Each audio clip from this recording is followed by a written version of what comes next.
Hi everybody, Dr. Jason W. Morrison, theologist, New South Wales, Australia. Religion can deceive, can't it? Watch this story and see how easy it can happen. Here we go. First, the 7-year-old boy facing death because his parents' religious beliefs prohibit blood transfusions.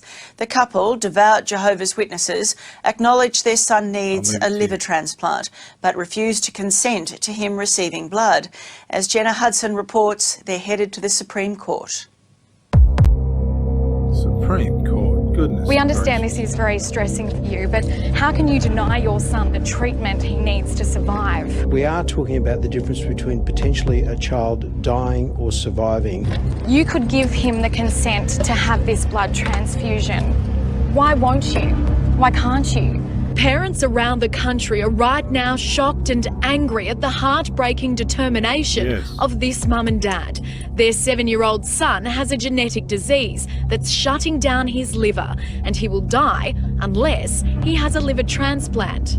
Problem is, mum and dad are devout Jehovah's Witnesses, and they're refusing to give consent to one vital part of the surgery their son so desperately needs. Is that the risk that you're willing to take? The blood transfusion their little boy will most certainly need during the operation is completely against their religious beliefs. For Jehovah's Witnesses, there are essentially no exceptions for the acceptance of blood transfusions. How can you deny your son, though, of a blood transfusion he so desperately needs? Please leave me alone. The Children's Health Queensland Hospital is taking the parents to the Supreme Court in a fight for the little boy's life. In these documents, it states the parents are aware their child will die within 2 years without this treatment. But on the consent form, the father has crossed out the words blood transfusion. I don't believe that the argument that you can have a transplant without a transfusion is logical, because you still have some residual blood from the donor in the transplanted organ. Dr. Ross Walker is one of the only Australian medical practitioners who is willing to talk on camera about this sensitive topic. When we're talking about the life of a child, I think people's own religious beliefs have to stand aside. This is the little boy's paediatric gastroenterologist. In court documents, she shares her deepest concerns.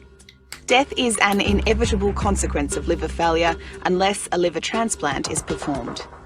In a small patient, even a relatively small amount of blood can be significant.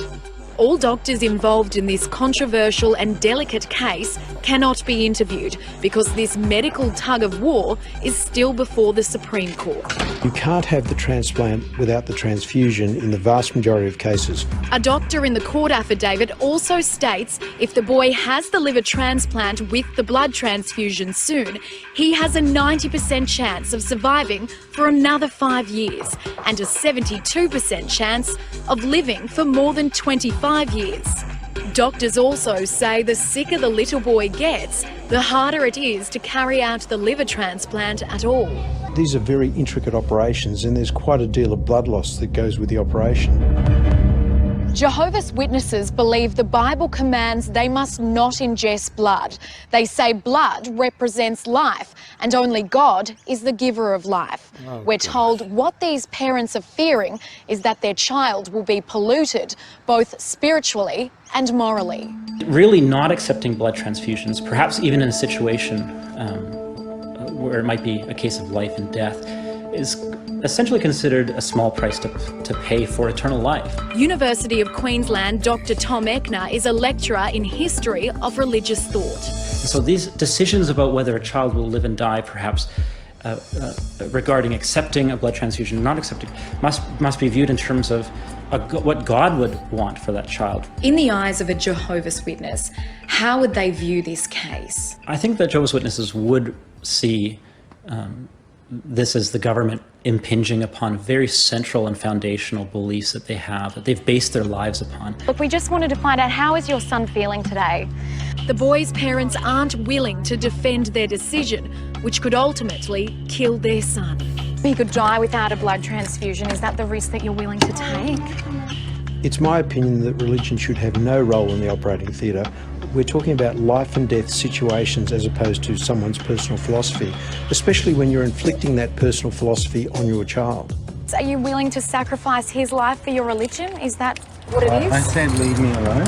There are many controversial cases relating to Jehovah's Witness children and blood transfusions. In Sydney this year, a pregnant Jehovah's Witness and her baby tragically died after the woman refused a blood transfusion. Also in New South Wales in 2013, the Supreme Court overruled the wishes of a 17-year-old Jehovah's Witness suffering from a lethal form of blood cancer. In London last year, a High Court judge ruled that the son of two devout Jehovah's Witnesses can be given blood. And in Dublin in 2008, a High Court judge said a 4-year-old girl could undergo a life-saving blood transfusion, despite her parents' objections.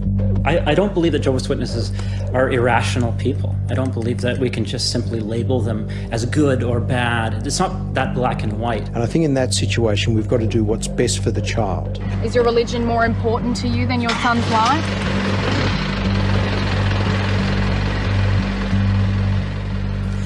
And a directions hearing on that case is expected to take place later this month. We will let you know the outcome.